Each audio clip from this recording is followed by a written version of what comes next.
Hello YouTube, my name's Tag, and welcome to Danganronpa Lapse. So, this is a fan game of Danganronpa, and if you've never heard of Danganronpa, it's basically a game where you play as a student that's trapped with other students in this killing game, where the premise is that you have to solve who is the murderer, and if you don't, the murderer wins. And you don't want the murderer to win, because then you all lose, and then everyone else dies as well. So, without further ado, let's jump to the fan game and see what it's about. The mini menu is located at the bottom of the screen. Right click to quickly access the menu. Okay. I'm excited. I've never really played a Danganronpa game, but I've seen the show, so I kind of know the plots for the stuff. The last one is video. Let's see. Okay. Ring ring ring. Ring ring ring. What is that sound? Ring ring ring. Sounds like a clock. Oh, okay, okay.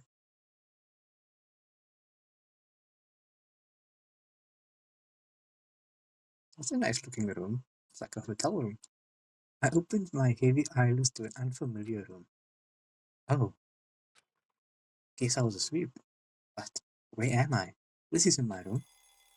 I turned my head the right to. I turned my head the. I turned my head to the right to see a small, old-fashioned alarm clock on the nightstand. The time read 7:30. 7:30 in the morning or evening. I reached over to stop the alarm when suddenly I felt a dull pain in the back of my head. We got bonked. Ow! I sat up from the bed to rub my head and shut off the alarm. The pain subsided quickly, and it was then that I fully take in my surroundings. I found myself in a comfortable room. Soft lighting rested against the warm-colored walls. The furniture was devoid of any dust or dirt, and the bed itself was extremely plush. An unassuming painting hung just above my head. I scooted from the center of the bed, kicked my feet out of from under the covers, and began perusing the room of its amenities.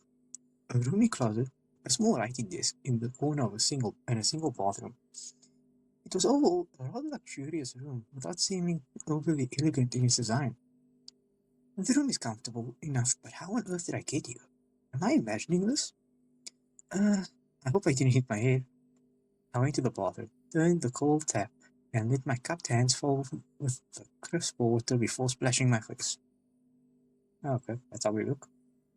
The chill snapped my senses awake as I took a moment to collect myself. Well, as far as I can tell, at least I'm in one piece.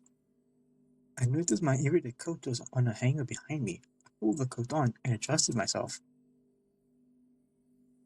It wouldn't hurt to recall the basics. My name is Echo Pine. I'm a student at Calm Mind Institute, coming toward the end of my final year. My best friend is Ashley. Ashley? The last thing I remember was seeing my best friend Ashley off for the day as she went to take care of her horses. Okay. Actually, I wonder if she made it home alright. I admit I was a little less thorough in making sure she made it into her house that afternoon, but I'm sure she's alright. Or I hope. I racked my brain, thinking about that evening. What happened that evening? Oh, okay, I guess that's Ashley. Alright, thanks for the lift. And be careful with your ankle. I can't believe you insisted on driving even though it's sprained. It's no problem at all. Besides, my ankle's almost done healing, so it's no big deal. It's not like I drive with that foot anyway. I'm just worried since I can't walk you to the door. I wanted to see if Applejack was in a petting mood tonight. My house is right there, you don't need to worry. And if she is, I'll make sure to give that kitty a good scratching for you. Oh, I thought Applejack was a horse. Alright, thanks. Night, Ash. Good night, Echo. I left the car in park and watched as Ashley crossed the lawn. I declined putting any more strain on my left ankle since it was still recovering from a sprain, but I remained vigilant. Her porch light wasn't on, so as she got closer to the house, she faded into the evening shadows. I waited a few more minutes until I heard her front door close. Click. Okay, time to get back. I shifted back to drive and let the wheels crawl before accelerating. But upon my slow graze across the gravel, I didn't see her living room light turn on. I was worried, but I was certain I heard her front door close. Was I really certain though? I remember clearly driving off, not seeing her living room light turn on then. Oh, something bad happening? Nothing. Suddenly a darkness welled up inside me. Was I in the strange, unknown remote location because I didn't make sure my friend was safe in her home? No, that would be absurd. Those two things can't be linked together just because I was less cautious than usual. Combo through the room once more and realized I didn't have any of my personal possessions on hand or in the room itself. No phone to call Ashley to make sure she's okay. Sure, there was an ancient landline service phone in the room, but I didn't know where I was to begin with. I started to panic. I had to get out of here. I got so caught up in both my hidden and unprovoked fear that I threw the door open with full force. Oh, I got so caught up in both my head and an unprovoked fear that I threw the door open with full force, nearly hitting the person I was just outside. And that person just happened to be us, Ashley. Okay, cool. She's safe. She's safe. Oh, Ash? Huh? Echo? It was strange. The very friend I thought I suffered a consequence for not making sure that they made it home safe was standing right in front of me for some inexplicable reason. You're okay?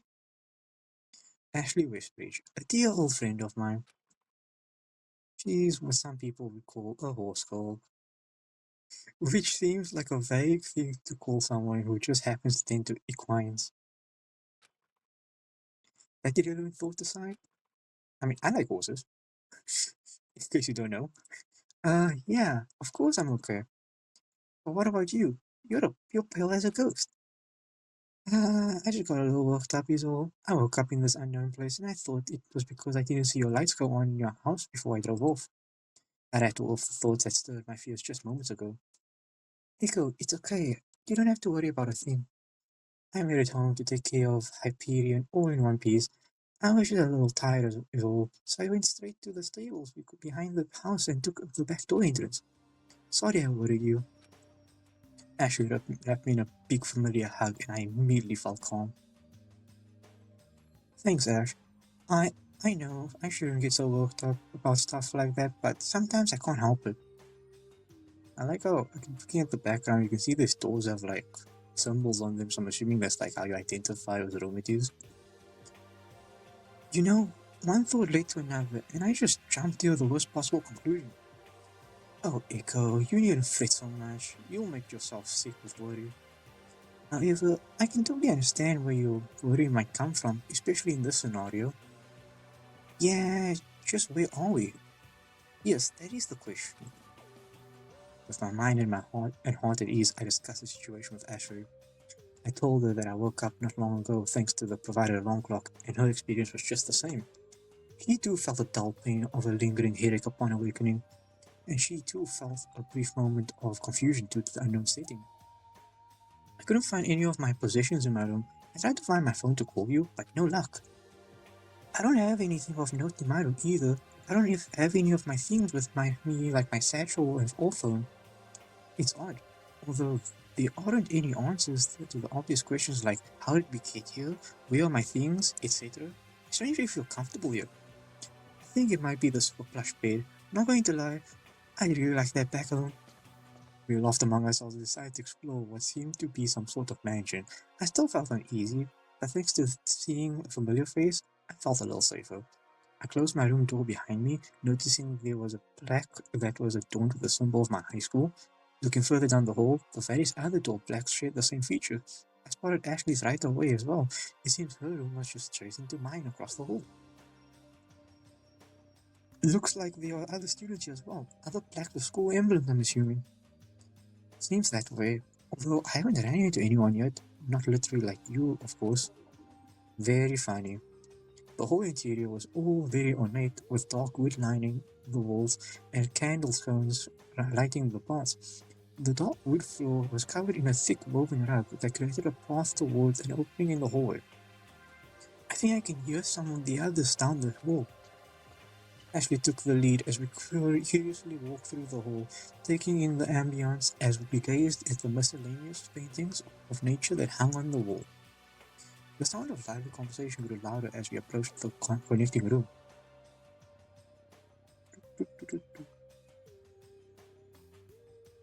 Okay.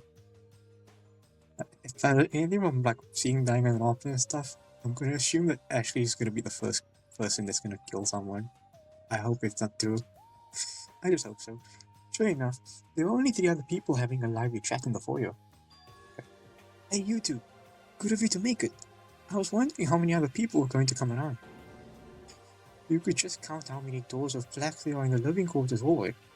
Nah, I'm not attentive enough for something like that. I'll just figure it out from how many of you I meet up with. You're awfully carefree, aren't you? Yeah, it's because I have good company with you lovely folks. I don't think she likes you. Oh, come on, what's that with the cold shoulders? I'm just here to have a good time. The person with the hat continued preoccupying his present less than willing company with his lively conversation. I quietly took in the atmosphere of the foyer before approaching the group. The main clearing was huge. It featured a shiny white marble floor extending into two spiraling staircases on either side of its circular walls. An elevator resided in the center of the wall, opposite from the front door. A beautiful grand chandelier hung from the center of a marble ceiling just above a modest table at ground level. The wooden table itself was rather bare, only containing a decorative flower vase and a very polite note printed on premium grade cardstock. Thank you for joining us on this momentous occasion. Please make your welcome official by signing in utilizing the bracelets that you have been provided. Simply tap the bracelet to the digital kiosk that is located at the foot of the stairs. Oh, cool. I lifted my left wrist to see the bracelet in question. It was a light, simple thing, a rose gold plate with my name on it strung into a bracelet with a small chain of the same color. I hadn't even noticed it until now. Ashley was admiring hers just as I did. Her bracelet hung on her right wrist, just above her own wood cuff bracelet. I looked over the other students' wrists as well, and they all had the same thing, albeit presumably with their own names. What was the purpose of these things anyway? Rather than get absorbed in wondering about the small decoration, I decided to join in small conversation. Hello there, have you three already scanned your bracelets? Yes, we all convened here just a few minutes ago. I would recommend you scan your bracelets on the kiosk as well, since it grants access to rooms after the welcome. Oh, well, then don't mind if I do. I went over to the aforementioned kiosk that was nestled strangely within the luxurious decor. Now, map. The kiosk displayed a simple map of the first floor layout by default. Or here led to four locations: the living quarters, the dining hall, the study, and the center. The theater. I heard up. I held up my wrist close to the screen and quickly detected my bracelet, displaying a sparse summary of information, my name, and a profile picture. Wow. Thank you for signing in. You may now roam the first floor freely. Your bracelet corresponds to your room and your room alone. They are paramount to keeping your personal room and its belongings safe. Please take care of it. I don't feel like this is going to be like a case where someone's going to be killed in their room. Please make yourself comfortable with all the given accommodations. And once again, welcome. The screen went to the original map screen as it was before I scanned my bracelet. I stepped aside with Ashley signing as well, and in the meantime, got introducing myself to the other students. Hey there, I'm Echo Pine, and this is my friend, Ashley Westbridge. Nice to meet you all. Likewise, I'm Arturo Campopiano, but just art is perfectly fine. Mercy Vesper, the pleasure is all mine. Canon Otter. Have you all met before? That would be negative. Nothing like making new friends though, right? Karen said nothing, instead letting out a loud sigh with absolutely no subtlety in hiding her annoyance towards arts enthusiasm. I see. That said, you mentioned you two are acquainted? Oh yeah, we were pen pals the summer before high school started and we just became closer over time. That's quite endearing. Oh, thank you. I didn't expect that kind of answer from Mercy. Maybe she's the type to secretly cry at romantic movies. Well, if we're all signed in, why don't we just visit the dining hall? I don't know about the rest of you, but I feel tea is the order after waking up. I'm in favor of that idea. I'd like to explore afterwards as well. Yeah, I wonder what else we're going to run into. This is exciting. Or little do you know what could happen. Mercy walked briskly towards the dining hall, which was just opposite of the living quarters hall, where we entered the foyer. Art followed quickly, after which just left Cannon back at the giant clearing. I'll explore at my own pace, thank you. Okay. I suppose we'll see you later. Hmm. With a curt and definitive statement, Karen made her case stating that she was going to stay put in the foyer. Ash and I followed the other two into the dining hall, leaving Karen to her business.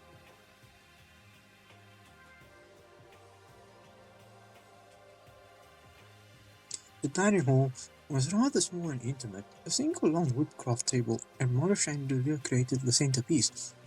A blank marble fireplace with a national painting hanging just above its decorated the far wall. The table setting bore 16 chairs, 14 on each side and two at the heads of the table. The table was already decorated with light accessories, candelabra, small vases of flowers, and an encyclopedia about ships. The room itself was connected to a small kitchen, one with the usual kitchen staple appliances: an oven, a refrigerator, a large dishwashing sink, a gas range, and all the utensils and tools one might need. A small storehouse pantry was off to the side, with nothing of readily edible interest to the common person. Wow, this place is super loaded, huh? Art made a beeline for the two side rooms, poking in and out of the dining hall between the pantry and kitchen. Missy, on the other hand, gazed slowly around at the dining hall itself. It's a very fine setting, but not so much that it feels oppressively high-end. Yep, everything looks to be in order for a good meal. Art finally stopped pacing around and sat at one of the seats, kicking his feet up on the table as he looked around the room. Mercy noticeably shook her head at this action. But where is everyone? This place seats like a bunch of people, but there are only 5 of us. I wonder if no one else woke up yet. Maybe others ignored the alarms. Some people like to sleep in and all. I approached the natural painting above the fireplace, admiring the soft colors and brushwork, and as I stood in front of it, the painting faded out to reveal what looked like to be an emblem. Following the display of the emblem screen, an announcement came from OPS speakers within the room, the voice silvery and modulated. Thank you for joining us today. We hope you have a lovely stay. Feel free to utilize the kitchen to your heart's content, or if you are unable to, you may use the automated cook feature by tapping your bracelet onto the kitchen's digital kiosk and selecting a meal. Or if neither of those suit your particular taste, you may consult your group's ultimate level kitchen hand. Oh yeah, the students here have like something that they're good at, so they call the ultimate of whatever they're good at. The emblem disappeared, returning the screen to its unusual artwork display. But what did that mean? What's an ultimate level kitchen hand? I turned to ask one of the other students, but it looked like Art had already figured it out, or rather, figured something out. Whatever he started going on about next made no sense to me. Oh, I get it. This is a safe house, a private group. This is the safe house a private group provided for us since we signed up for the preservation project. Huh? You signed up to be here? Yeah, of course. If I guess correctly, we all seem to be ultimate students. There are some serious ultimate vibes in this room, don't you think? Yes, that seems to be the case. What's an ultimate student? Don't tell me you don't know. Oh man, what are you even doing here? Ultimate students are typically high school students that are super excelled in their field of expertise. They are often scouted by groups with various intentions, virtues, or nefarious. They will often have a focused set of skills that makes their abilities desirable to certain people, and with good reason. If there's a talent you can think of, there's probably an ultimate student out there that'll knock your socks off with their amazingness. So you're saying everyone here is super talented? You're kidding, right? You've been walking around this whole time with Ashley Westbridge, the ultimate jockey, and you didn't even know? I feel like I'm the ultimate of nothing. Oh, okay, now we need introduction stuff, okay. Ashley Westbridge, ultimate jockey. Huh? Ultimate jockey? I don't really talk about my talent outside of my usual day-to-day. I've heard of Ashley Westbridge's accomplishments. She can wrangle just about any horse and ride them to victory. It's quite impressive to be able to tame such creatures, and any variety nonetheless. However, I've read that you excel best with your main partner, Hyperion, a Pinto Trakener. Oh my, I didn't realize my achievements were so widely regarded. It's a little embarrassing hearing others remark upon them. Wow, even so, I looked over to Ashley, who, despite the sudden grandeur, looked as modest as ever. Honestly, I just thought you were a typical horse girl. I don't know whether to find that humbling or insulting to my talent. So Ashley held the title of Ultimate Jockey. Huh. I was curious to know what that implied. I never knew her to be particularly eccentric when it came to her lifestyle at the stables. For how long during our friendship did she have that title? Enough about me. What about you two? I admit, I couldn't really put a talent to either of your names. With this newfound knowledge of the situation, I was curious to learn about the other student here. Yeah. Alright. Let's learn about art. It seems interesting. Your name is Art, right? May I ask what your talent is? Sure, I'm the. Wait, golf? Okay. I'm the ultimate golfer. Okay, golf? Of all things, golf? I'll never miss my mark. Got a hole in one all day, every day. Wow, how'd you manage that? I don't know, I can't stand having to put more energy into extra strokes, so I make the first and last one count. Sure, what kind of reasoning was that to become a pro golfer? That's an interesting way to go about it. I can't even imagine being able to control the club like that. It took a lot of practice for sure. I used to golf a lot with my grandpa. It was all in good fun back in the day, so I guess I never really thought about it as work, you know? I flubbed a few times, sure, but who doesn't? One seems to have taken a lot of pride with this title. It's admirable. And what about you, Missy? What, those individual groups or institutions too with the students is beyond me. I've not heard many stories of success or failure from anyone who's had the luxury of being accepted. In any case, don't take much stock in the title, is all I'm saying. I have to admit though, I'm rather curious of the titles now that the subject has been brought up. That's understandable. I am the ultimate tactician. That's crazy. Crazy. Tactician, like battle tactics? No, it's more like political campaign tactics and strategies, the less interesting of the two people usually think of. I've been at the forefront of numerous political campaigns and battles, many of which I've been employed to strategize against the opposing forces. Really, aren't you basically manipulating the winner outcome then? The choice is not mine, but the people's. I simply put the message out, framing it in the most self-beneficial way possible for each side. I think political campaigns can be interesting, but wouldn't Ultimate Campaign Manager be a more appropriate title? Well, I'm not the one who came up with the title. I see. Mercy seems to be a very self-assured person who doesn't seem to care much for the extravagance an ultimate title implies. Such captivating talents, I'd love to watch one of your games, Art. Oh, it's nothing. I bet horse racing is much more interesting. Indeed, your feats of athleticism are quite impressive. Yeah, I admit, it's hard to imagine. It's really not such a big deal, Echo. Honestly, the whole ultimate student thing feels a tad blown out of proportion. Sensing Ashley was done with the praise, I shifted the topic. Well, now that we're all acquainted, why don't we look around some more? Looks like there's more to be seen upstairs. Oh yes, it was a pleasure talking to you two. Don't be a stranger, we can explore together.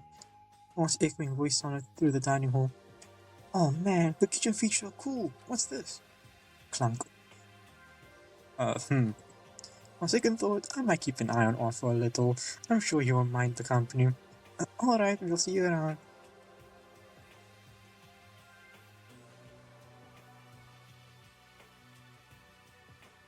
Ashley now stepped out of the dining hall into the foyer once more.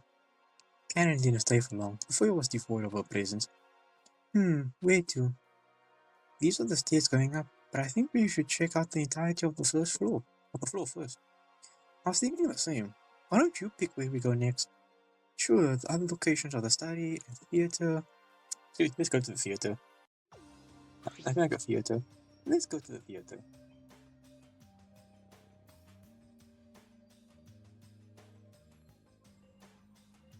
Ashley and I walked across the hallways to our next location, the theater. The theater was something to behold. Although it was a fairly intimate scene with few row seats and a medium-sized stage. It still had an air of elegance thanks to the decor. The rich red velvet curtains glowed underneath the gaze of a bright spotlight. The stage itself was occupied by 3 students who seemed to be having a heated discussion.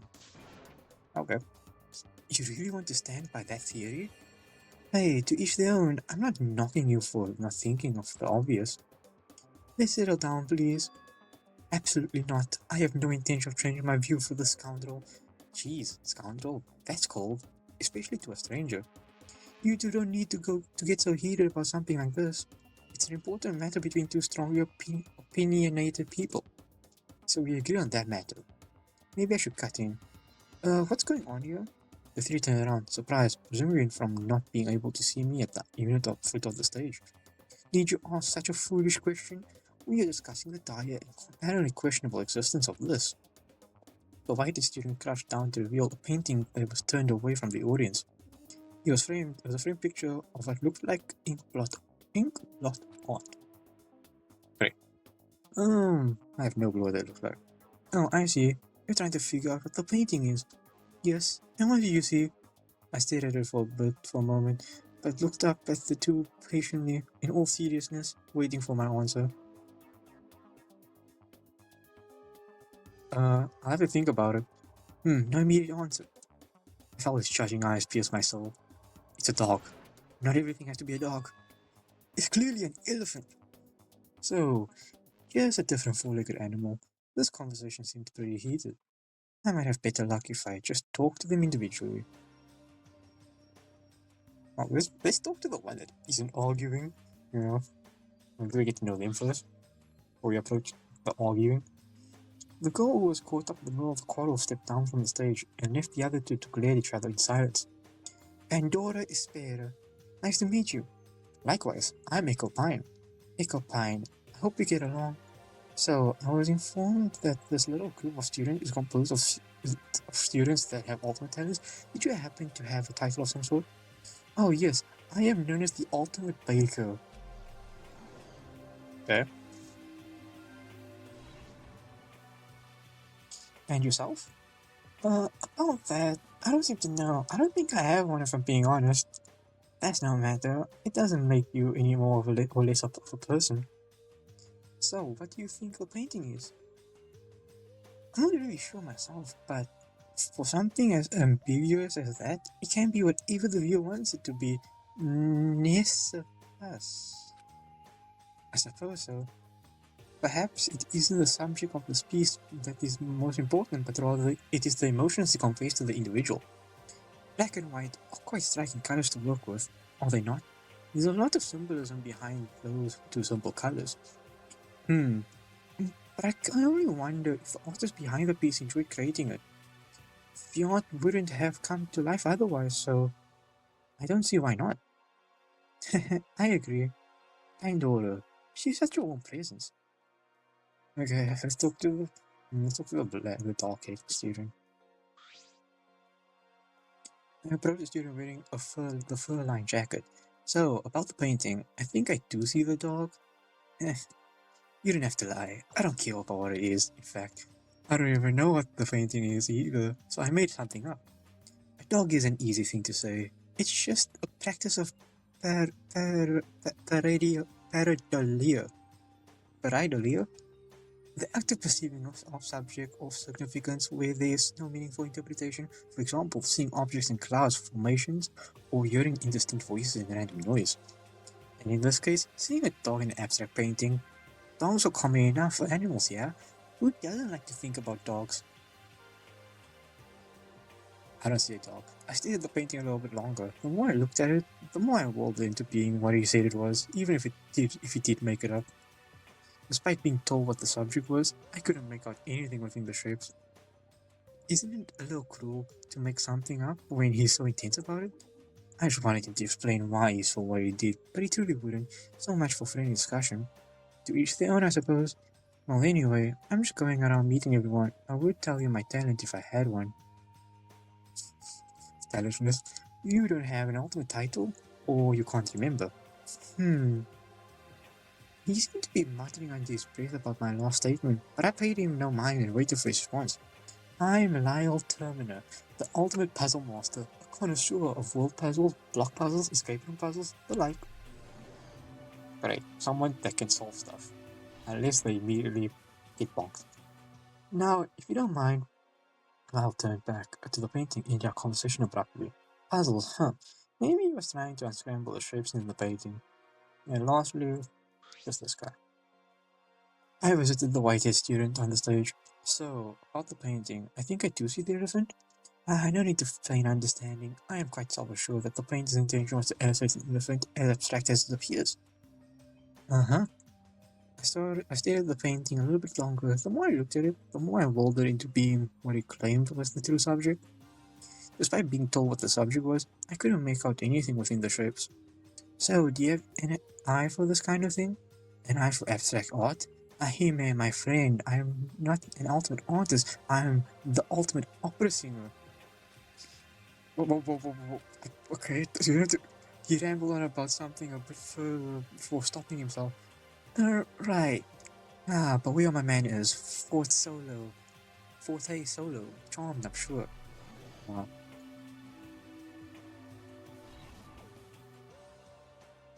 He gave a deep bow as he introduced himself, slowly rose, and went to look at the painting some more, indicating an end to the conversation. Usually had some interesting placed dramatic moments. Ashley now left Forte and Lyle to have their spat in peace. Pandora stayed behind, trying still to settle the two down. Phew, Forte and Lyle were kind of intense, huh? I'll say, I never really had a sharp eye for art, so what they were talking about is beyond me.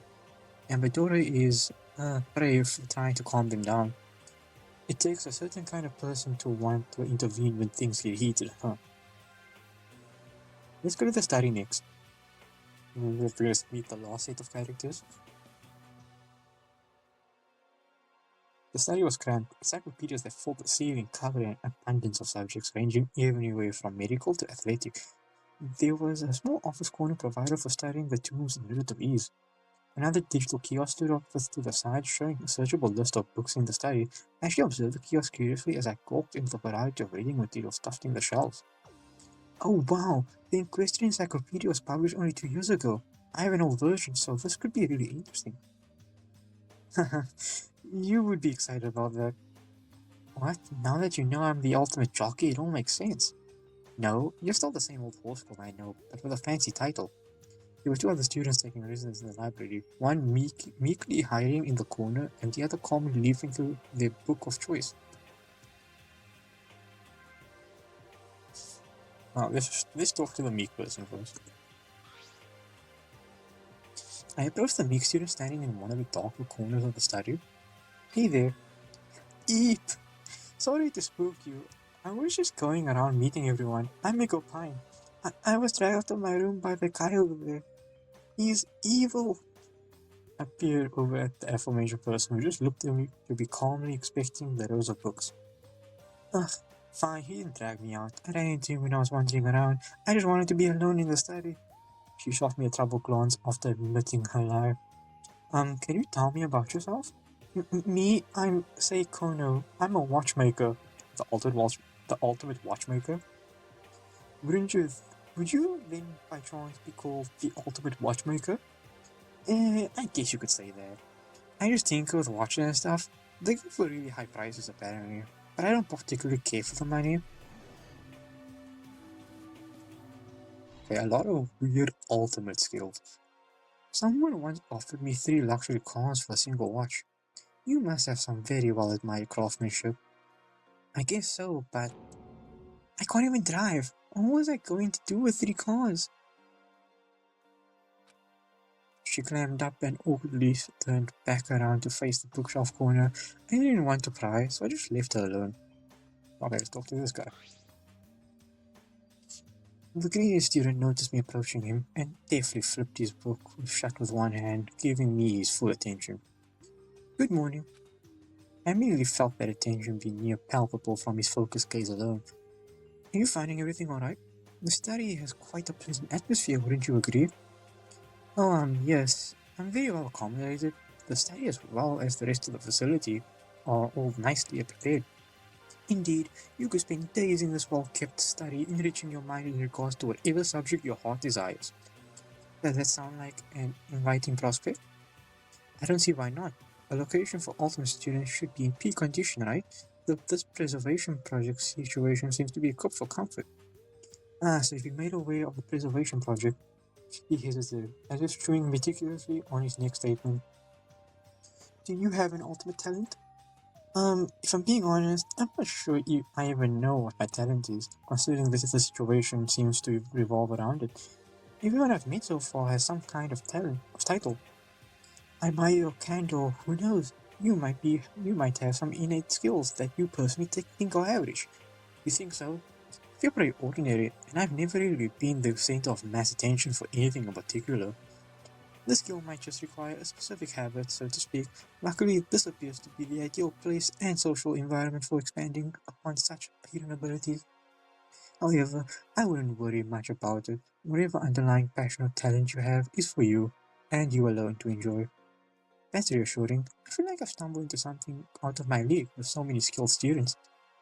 If you don't mind me asking, what's your ultimate talent? It's hard to describe. I am called the ultimate charisma. Cyrus Sarek, by the way. Oh, okay, bro, just got this. Nice to meet you.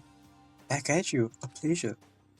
I didn't really understand the implication of his title, but I could feel a sort of alluring presence to him. I suppose that's what charisma is. After meeting with the two others in the study, Ashley and I chatted about the other students. So we met Syed Cyrus, a watchmaker and charismatic person, respectively. I suppose one could become talented in improving their characteristics if they wanted to. Could be similar to managing a brand, perhaps. Maybe, regardless, they seem nice enough. Yes, they seem sweet, if not a little shy. Yeah, wait to know. After wandering around the first floor, Ash and I paused in the living quarters, while we to gather our thoughts. So, those are all the available locations on this floor. I guess the rooms were interesting enough, but more importantly, I wonder how many other students there are.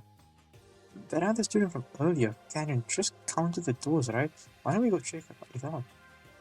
But who knows? If there are more students on the floors, there were stairs going up in the foyer, so we could check that area out too. Speaking of Cannon, I wonder what her talent is. Wait, that aside, how did I never know you had a super talent in horse racing? Well, it just never came up. I knew a lot of people you don't. I knew a lot of people before you who didn't particularly care for how much time I'd spend at the stables and racetrack, so I just stopped bringing it up. Besides, it's just easier to tell people I tend to horses. So what does being an ultimate level jockey imply? Does that mean you win a lot? Come on, Echo. I don't want to bore you with the superficial numbers. I'll just say my win percentage is 44% and the top 3% is 84%. I don't know what those numbers. I don't know what all those numbers are supposed to mean. Anyway, I'm not just a horse girl. I have other pets too. Yeah, like your cat, Applejack. Of course you remember Applejack. How could I not? She clawed up all my school vests. The deep ringing of a school bell rang across the halls, echoing through the building. Then an announcement came over that seemed to be hidden over its speakers in the ceiling. It is now 9 a.m. The second floor amenities are now open and will stay open until 7 p.m. Second floor? Of the announcement, we saw Pandora falter out of one of the first floor rooms and into the halls. Oh, Ashley and Echo, would you like to visit the second floor with me? Sure, we were just wondering about it as well. By the way, did you get anything to eat from the dining hall? Huh? Oh no, I was just a little distracted by the whole ultimate students thing. You're in luck, I made some croissants earlier. Here, help yourself. She produced 2 items folded in cloth from her apron pocket. I accepted the small cloth covering of the light and unwrapped it carefully, revealing a small bite-sized croissant. A heavenly warm aroma filled the halls. From the fragrance alone, I was enveloped in the comfort of feeling the sun's rays on my skin. Ashley and I took one each and bit into the flaky buttery dough. A piece of chocolate inside melted as soon as it hit my tongue. It was smooth and rich, contrasting the light and sweet crumb of the dough housing it. So nice. That's the ultimate baker for you. C'est delicious. Merci, but it's nothing at all. I just really enjoy baking. The look on people's faces when they smell delectable fresh bread coming out of the oven, the warm fuzzy feeling you get when you eat your favorite food, such a feeling is priceless. And Dodo was right. After enjoying the croissant, I felt an intense nostalgia for my younger days. When I would spend summers running around outside, basking in the fresh afternoon sun. That was the power of an ultimate baker's delicacies to invoke a warmth and sense of familiarity. What a wonderful thing. Hmm, forgive me if I'm wrong, but I noticed you two are quite close. Have you met before?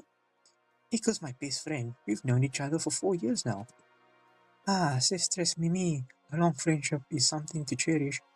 Definitely. Ika's always been there for me, even if they are a little worrisome. Hey, how could you say that? I'm just looking out for you. I kid, of course. I really appreciate your concern, but you should think about yourself sometimes too.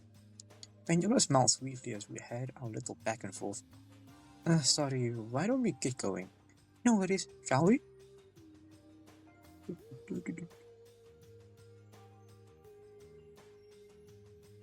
The three of us walked back down the hallway toward the foyer where the stairs to the second floor were. Hey Pandora, did you meet anyone this morning? Anyone else? I can't say that I have. So far I've only been acquainted with you two, Forte and Lyle. Oh, sorry, I thought you might have run into a few others like we have. This morning I went to the dining hall, then the theatre. Unfortunately, Forte and Lyle kept me from going anywhere else with the argument. If we didn't see you, then you must have woke up much earlier than us, huh? That's correct. I suppose you could say my internal clock has been tuned to my habits given my day-to-day life. I wake up very early to make sure my dough from the night before is properly risen, repair any glazes I might need, prep my workstation. Oh, I must be boring you with all my daily routine. No, not at all. It's fascinating, honestly. You're sweet, Echo. Perhaps I'll invite you to help me tomorrow morning. Hope you're awake at 4:30 a.m. Oh, sure. I can't promise I'll be fully awake though. Pandora laughed lightly in jest as she went on her merry way up the stairs.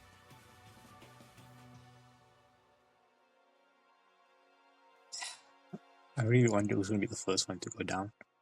Ashley and I followed suit, and we were met with another digital kiosk at the top of the staircase. Okay, we have a spa, we have a climbing center, jazz club. Okay. The screen displayed another map this time of the second floor locations, the atrium, the spa lounge, the climbing center, and the jazz club. What kind of mansion has a climbing center in it? Maybe the owner is an eccentric rock climber? I think the assortment of activities is presented to cater to the unique talents of various students. In fact, the kitchen pantry has a wealth of resources. I was quite surprised to find such fresh and rare ingredients. I imagine other ultimate chefs would be pleased with the selection as well. That's a good point. There was a theatre on the first floor after all. Forte and other ultimate performers probably utilized the room as a place to further hone their skills. Preservation project. It seemed like this group wanted to accommodate a myriad of interest and unique students. I wondered what kind of group had the ability to provide such a vast selection of activities and resources. Where to first? I'm curious about the climbing center. The mansion must be huge if it can house something exciting like that here. I'd like to see the spa lounge. It must be a lovely, relaxing place. Nico, why don't you decide? Well, okay. Let's explore. Hmm. Feel like going to the spa because I don't know why there's a climbing center and the spa seems like the most normal place to go to. Let's explore the spa lounge. We inspected the map for a route to the spa and made our way there in no time at all.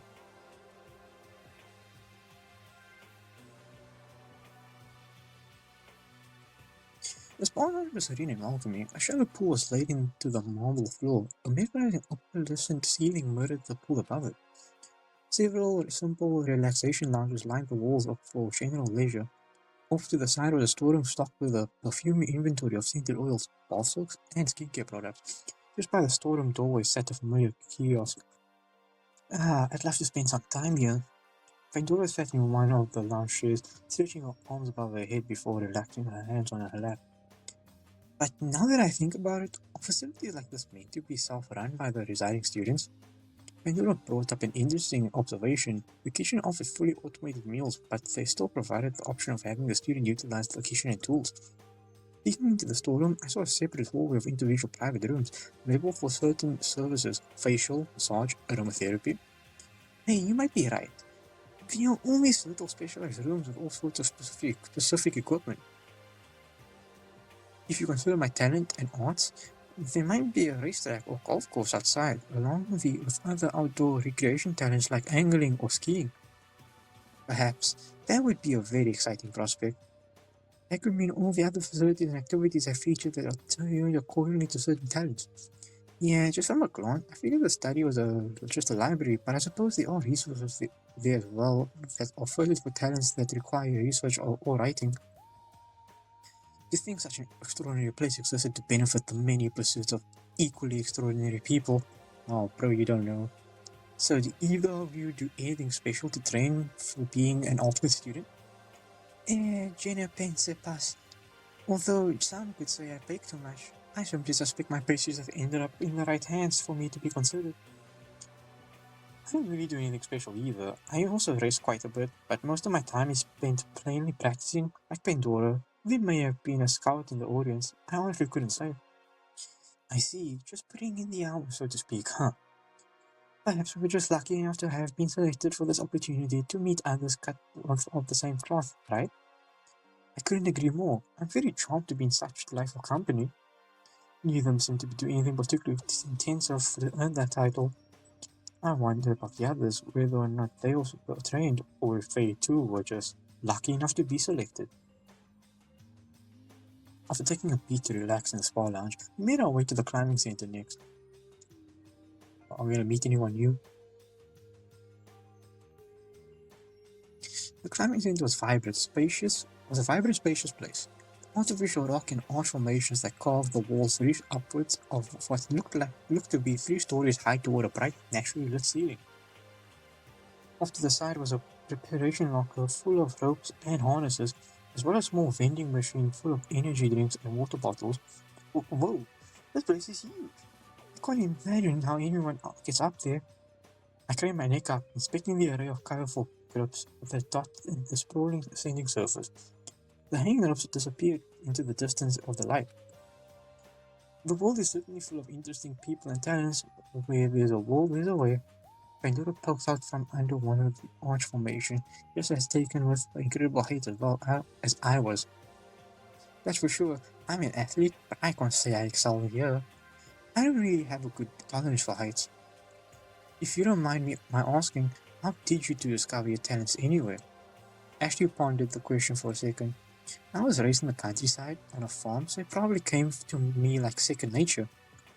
As a child, going to the racetrack with my father was honestly just another errand.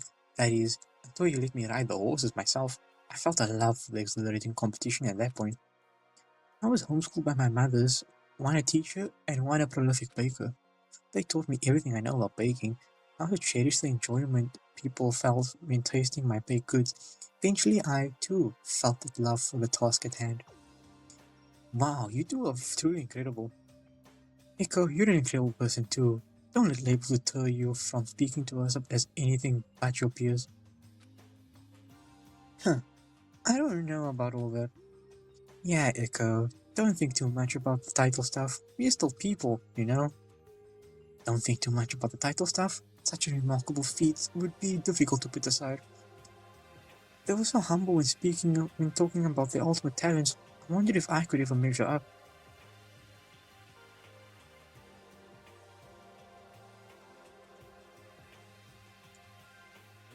Wondering about our last destination, we finally came across the jazz club. It was a welcoming venue. Warm furniture and lighting gave the room an air of a casual elegance. Table settings for the audience occupied the majority of the space, with a small stage in the corner of their performers.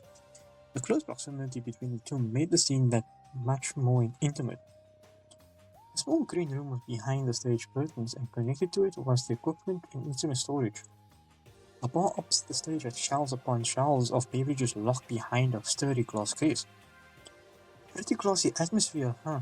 I wonder how many ultimate talents have toured this room for performances. Many, I'm sure. It's well kept among the rest of the rooms, so it would be no surprise one would feel comfortable here. Then a thought crossed my mind. Do you think I could be some kind of ultimate jazz performer or ultimate bartender? Have you ever handled an instrument before or mixed beverages? No, but who knows? Maybe if I pick something up, I'll suddenly be stricken with an ultimate talent revelation and play like a pro. Cyrus said maybe it's an innate trait waiting to be discovered. It just occurred to me that perhaps these rooms aren't just for students with existing skills, but they could also be a sandbox for budding talents. I suppose there's no harm in trying. There's no harm in trying. Why not? I'd like to see how the moment a talent has been realized. I don't think we're gonna succeed. Relieved that they supported my odd idea, I felt strange confidence rising. Cheerfully, I went behind the stage and picked an instrument I thought would suit me. Ashley and Medora both took a seat in the front row and watched in anticipation. I felt like a kid going through a toy box with how many options there were. How about the cello? Go for it. It's gonna be bad, I can already tell. Pandora gleefully cheered me on as I gripped the bow and string. Pandora gleefully, Pandora gleefully cheered me on as I gripped the bow and placed my fingers on the string across the neck. I laid the bow across the string. I was nervous, but if what Cyrus said was true, that my ultimate that my ultimate talent was waiting to be discovered, I couldn't wait to realize it. I took a deep breath and threw the bow, and then squeak! The sound I created tore through the air like a giant rubber duck was being unceremoniously stepped on. It was awful. I saw Ashton and Ventura flinch from the sound, but they still put on a brave face for my sake. I chuckled nervously and gently placed the instrument back where it originally was. Yes, I don't think you can play music. I guess that's not it, huh? I wobbled off the stage and plopped down wearily at the table with Ashley and Pandora. I was beyond embarrassed. Don't despair. You just haven't found it yet. Yeah, Echo. Not just anyone can handle an instrument. I mean, I thought the thing was supposed to be played like a giant guitar. Surprised you even know how to approach holding it. I've seen performers before, so I just imitated what I saw. Oh, that makes sense. Pandora held my hand in a firm grasp. Listen, we're going to find out what your talent is. If we have to play 100 instruments poorly, at least we'll know we're one step closer to reaching our goal. Pandora reassured me, and Ashley gave me a warm smile. Thank you too. Come, let's keep exploring. Okay, so the last place is the atrium. I don't know what an atrium is. We left the jazz club. Outside the room, we ran into an unperturbed Cyrus and Lyle in the hallway at the front foot of the entryway. Hello there, having a fulfilling time exploring? Yeah, totally. I still felt a little exasperated from my cello mishap, but I tried to play it off as best as I could. What's up with you? Don't tell me you're already tired. There's still a lot to explore. Now, please, using a race to make ourselves familiar with all the different rooms. No, we were actually just about done over here anyway. It was just my luck that the room appeared to be soundproof. Based on the lack of adverse reaction, it seems neither Cyrus nor Lyle heard the disaster sounds of a fellow being poorly utilized. Then the sound of ringing and a voice rang through the speakers. Your attention, please. All students assemble in the second floor atrium for a special welcome ceremony. Let's collectively made our way to the requested location, chatting about our discoveries along the way. Hmm. I wonder, are we going to meet any more people? The end of the second floor hall fed directly into a spacious, airy locale. Natural light poured in from the high glass ceiling. The large trees that framed the circular lobby reached toward the sky, long past the ring of decorative plants that occupied the second floor. Small shrubbery lined the base of the trees in a circular fashion, following and framing the ellipse shape of the room. A well-maintained living wall lined the first floor's foundation. A bronze globe at the center of the atrium drew the room together. Light and warmth flooded my body, filling me with serenity. Whoa!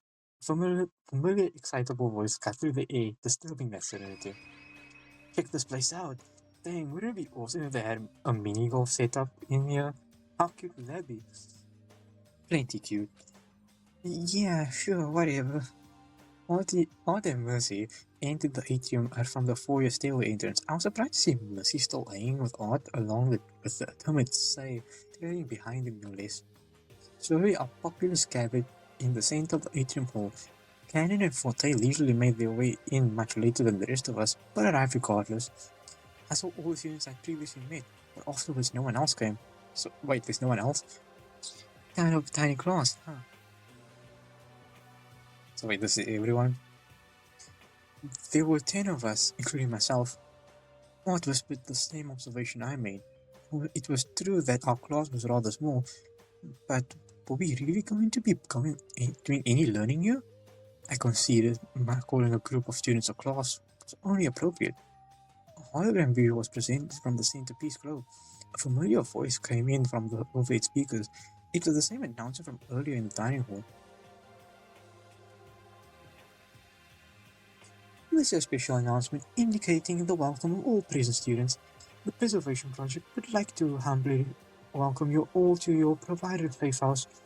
As you are all well aware, the safe house has been sequestered off from the growing concerns of disaster. You need not worry any longer of those concerns here. Disaster? I peered across the room to see expressions of affirmation. Everyone seemed to be having relating concerns.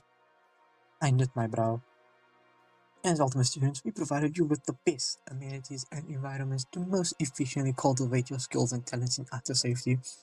You may utilize the facilities to the fullest extent during the requisite hours. However, do not think of this simply as a safe house. This location is more than equipped for you to thoroughly indulge yourselves with exquisite experiences. You are invited to enjoy yourselves freely. Welcome all to the Apothecary. Awesome! Okay, Aunt already pumped his fist into the air. Although no one else displayed such a loud presentation of excitement, the other students were vividly talking amongst themselves at the prospect of such a blessing regardless. The projection cut out as the announcement concluded. The students began to wander again, likely to try out what the climbing center and spa lounge had to offer. Everyone seemed to be breaking into their own groups while I stood still. I was excited, but a feeling of uncertainty stirred into the depths of my mind, suffocating my enthusiasm. Did I did I really belong here? As far as I know, I wasn't an ultimate student. No intense talents, no masterful skills, not even interesting experiences. I started to feel sick with anxiety. Hey, Echo, I'm going to the spa with my daughter. Would you like to join us? Ashley's voice brought me out of my thoughts. No thanks. You two go on ahead. I'm actually feeling a little tired from all the running around. I think I'll just take a nap. Ashley looked at me with silent, understanding eyes. Alright then. If you change your mind, you know where to find us. She gave me another quick hug before pairing off with Pandora. Ash, why didn't you tell me about your talent? I muttered under my breath before sulking off. So sad. He's so sad. I trashed down the stairs back to the first floor foyer. There I saw Cannon in almost the same position she was in the first when I first met her. She didn't tell me if she had an ultimate title when we introduced ourselves. Perhaps she doesn't have one either. I thought about approaching her to ask, but my throat felt dry. I didn't feel like being disappointed in the case she did have an ultimate talent. I quickly turned the corner before Cannon could notice me when click. I heard the sound of a shutter clicking. No, she's like a photographer. Turning at the sound, I saw Cannon developing a picture from an instant camera. Hmm. Huh? How do you have a camera? What do you mean, how? I just thought we were disallowed our personal possession. I didn't have anything in my room, and when I asked Ash, she said she didn't have anything in her room either. I'm a photographer. I need my tools, don't I? So are you the ultimate photographer? Kang didn't reply. She just bowed her head once in a slight nod. Wow. Then that picture you just took. She luckily handed me the developed photo. Wow, he looks so sad. The photo captured the moment I began to turn down the hall to avoid speaking to her. I thought she hadn't noticed me. This is. I know what you're thinking. It's a hot old picture of you. I know it is, because it's not a picture of you per se. Confused, I stared at the photo longer. I'm not a portrait photographer. I specialize in a form called Rückenfigure, which translates literally to back figure in German. I don't expect you to understand. I listlessly handed the photo back to her. That's interesting. Cannon silently took the photo and stuck it in her pocket before occupying herself with the photo once more, with the camera once more. But I admit, I didn't make an attempt to sound enthused. In truth, I wasn't. Cannon did have an ultimate talent after all. I'm talentless. If that was the case, what was I doing here? My heart and mind were racing. Am I just an anomaly? Was this all a mistake? Did I accidentally take the spot of an actual ultimate student that I was meant to take? No way! My voice croaked in desperation. This lavish mansion was meant to protect ultimate students, those students and their wide-reaching influential skills, those students who were dexterous, enough masters of the craft, those students whose charismatic auras reassured my averageness, those students who created nostalgia-inducing delights, those students who won races upon races of pure skill. A repulsion rose in my stomach. I felt my breath shorten, my chest tighten. Suddenly I felt weak. I, what's wrong with you? You're shaking. I barely heard Cannon. I headed for the front door. I needed to evacuate myself from the overbearing presence of the people who accomplished near impossible feats at such a young age. I was just an insignificant bug who wandered into a lion's den. I couldn't. I can't compete. I don't belong here. I grabbed the door handle so tightly I saw my knuckles turn white. But soon, well, okay. Oh, I only saw black. Rest in peace, bro. I barely opened my eyes. I was in bed, back in my personal room. Or so I thought. Oh, Forte was reclined in a love seat at the corner of his room, combing over what looked like sheets of music. I was in Forte's room. You're awake. So you're awake. He set the leaflet down before approaching me with an offering of water. I gratefully accepted the cup and gathered my thoughts. My right hand was tingling. After gaining my composure, I managed to croak out a question. Forte, what happened to me? Curious, that's what I would like to know. Huh, what do you mean? Well, after the welcome announcement, I explained to the jazz club I was really uninterested in the venue. I went downstairs to retreat to my personal quarters for the afternoon, but I was probably stopped at the foot of the stairs by Ken. She said you collapsed at the foot of the warrior's front doors. Ken told me to keep an eye on you and quickly left. I scoffed. I considered it of her to have someone else take care of me. But why you collapsed, she did not say. It came back to me. I wasn't behaving clearly. Yeah, I remember now. I was talking to Karen in the foyer, but I felt a need to escape and was electrocuted when I grabbed the foyer door handle. Electrocuted? Forte was appalled. I, on the other hand, felt nothing. I took another sip of water and I closed my eyes. I felt wildly fatigued. Forte looked at me with a concerned smile of silence for a minute. Echo, it might not be my place to say, but you shouldn't feel a need to escape. We're all genuinely treated with a safe location to relax in, away from danger. No, you don't understand. I don't have any ultimate talent like the rest of you. I'm talentless. My head drooped in shame, regret, humiliation. I don't have any skills or talents to offer the world. He fell silent again. Be that as it may, you still all appear who shouldn't feel across from the rest of the group. You must be with us for a reason. I gazed into the water blankly. Come, the rest of the group is in the dining hall. I believe they are just starting the dinner. Forte placed a firm hand on my shoulder before offering his hand to help me out of the bed. I complied quietly. The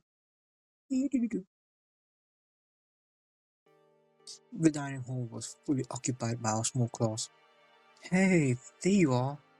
Art waved at me from the end of the table as I entered the dining hall, causing everyone's head to turn. Ashley and Bendora quickly ran to my side. What happened to you? Are you okay? Folks, please, allow Echo to have a seat before bombarding any questions. The rest of the class paused the dinner as Forte helped me to an open seat by Ashley. Cannon wasn't at the table, rather, she was standing next to the entryway. She must have noticed me looking at her and turned away once more. Before I could confront her about what happened at the foyer, Missy placed a pork cutlet meal before me. And she wouldn't stop fretting and concerns to your well-being, so I took the liberty of getting a meal ready for you whenever you decided to come down. This is what I needed. How did you know? I didn't. Perhaps I was just lucky. Lucy shrugged indifferently, but I saw her mouth turn a small grin. She seemed satisfied with having pleased me. I gave her a small smile back and helped myself to a small portion to regain my energy. Our little community had dinner together. Conversation lightly touched on everyone's mutual awareness of the preservation project. It was a project in which ultimate students who signed up would be placed under protective custody to preserve the skills to benefit the future. Yeah, because some of those skills are really useful. Because I would need someone to know how to play golf or to ride a horse. Similar stories of talent discovery arose. Certain students grew up in an environment where all they knew was the particular skill, yet they still arose to excel beyond wildest expectations. I, of course, had no place in this dialogue. I paid no specific attention to the chatter, my mind going blank with white noise whenever the topic of ultimate talents came up. I'm talentless. As we all finished our meals, Missy and Cyrus offered to pick up the dishes as everyone else restlessly waited to hear what happened to me. Echo, you have no idea how worried I was, as she was holding my hand tightly. Ash, if you're feeling up to it, would you mind talking about what happened? I glanced over at Cannon next to the entryway. Her face was an iron mask. Oh, well, I was feeling tired from running around the mansion exploring, so after the welcome announcement in the second floor atrium, I decided to go back to my personal room for a nap. Going down the foyer, I was curious about the front door. I wanted to go outside, so naturally I grabbed the door handle, but I was electrocuted by it. Uday found me collapsed and carried me back to his room to rest. You were electrocuted by the door handle? Perhaps we should investigate. What? And get electrocuted ourselves? Of course not. I simply want to inspect the door handle for any suspicious mechanisms. We should also check the floor maps again to see if there are any other similarly exits. And what would this accomplish? It will ensure our safety so that nothing like this happens again. But our safety as ultimate students in the preservation project safe house has already been compromised by the existence of such a trap. The group fell silent. Cyrus was right. It seemed as if we had already fallen into some kind of trap the moment we woke. So we're just going to do nothing? Cannon's indifferent voice broke the silence. Cannon's right. We shouldn't sit idly by after our friend Echo was put in danger. We ought to investigate, if not as an insurance measure, but to get to the bottom of the trap that caused such harm. The group agreed, and we went their separate ways to search for clues. But before anyone could get very far, an announcement rang in. Ding dong, ding dong. It is now 9 p.m. Nighttime will be at 10 p.m. Facilities will be closed until 7 a.m. the next morning. Even the darkest night will end and the sun will arise. It seems like we'll just have to suspend the investigation until tomorrow. There's no use in wandering around aimlessly in the dark. I suggest you all rest up. I realize that the situation is dire, but please do your best to save your energy for tomorrow. Sounds like a plan. We shall meet here tomorrow morning for breakfast and discussion. Yeesh, some first day, huh? One by one, everyone filtered out of the dining hall, low concerned murmurs filling the corridors. Ashley stopped me. Ashley stopped me back in the dining hall as the last few left. Look, Echo, I'm sorry if you felt hurt that I didn't tell you about my talent. Huh? How did you know? I'm your best friend, aren't I? I can tell when you're distraught. It was after that special welcome announcement I noticed you were off. It must have been difficult, feeling like you don't belong. I admit, it's all been awfully overwhelming. I never meant to keep it from you. It's just, I feel like being involved with me could only ever cause trouble. Not the horse racing aspect, but the ultimate student status aspect. To get tied up with such intense people could only amount to ultimate levels of trouble. Ash, you know I'm your friend through and through. I don't think being friends with Ashley Westbridge Horsekull is any trouble at all. Ashley giggled. I love you, Echo. You really are a good friend. Of course, I love you too. Best friends. Best friends to the end. We made our way back to the living quarters hall and said our good nights. Before entering my room, I saw Art and Lyle lingering in the halls. Hey, you two, is something wrong? Nope. In fact, we are having a strategy meeting. Strategy meeting? Art asked me if perhaps our being locked in the mansion situation is a big puzzle. Think about it. Escape rooms exist, so maybe this mansion is just one giant escape room. I admit, it's not impossible, and it does sound interesting. Right? So, what do you think?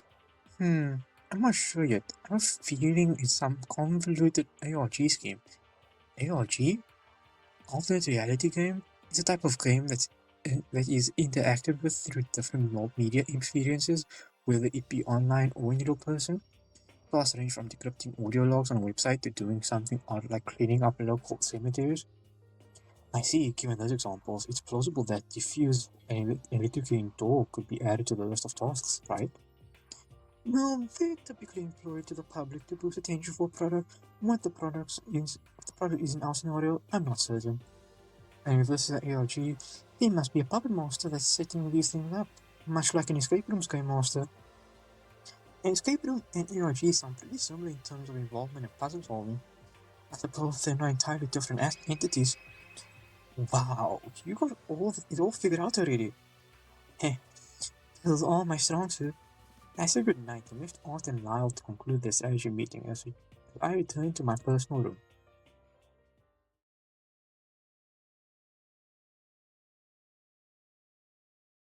I found the mental and physical exhaustion hit me all at once as I let myself collapse onto the bed. To think I'd be stuck in a luxury mansion with super talented students. My life before this moment had hardly been as eventful as this single day. I live a rather average life with as little trouble one could hope for. It was almost utopian in a sense. I never thought it'd be boring or repetitive. It was like my mundane life caused me to be a little more worrisome than any other person, likely as a goal or to keep everything the same going forward. However, the strange situation threw me in a state of disarray. I was wholly out of my element. Above all, I couldn't help but feel guilty for making Ashley worry. Whatever it is I found myself in, I clearly didn't have a place. I sighed heavily. I should get some proper rest. The room was mysteriously fixed with a few sets of my clothing in the closet of the personal bathroom. I let my body relax under the impetuous rhythm of a warm shower. Crawling under the weighty covers, I turned down the lights and let my eyes slowly drift closed. Tomorrow, what were we going to discover? Good question. What are we going to discover? Hopefully, it's not a body.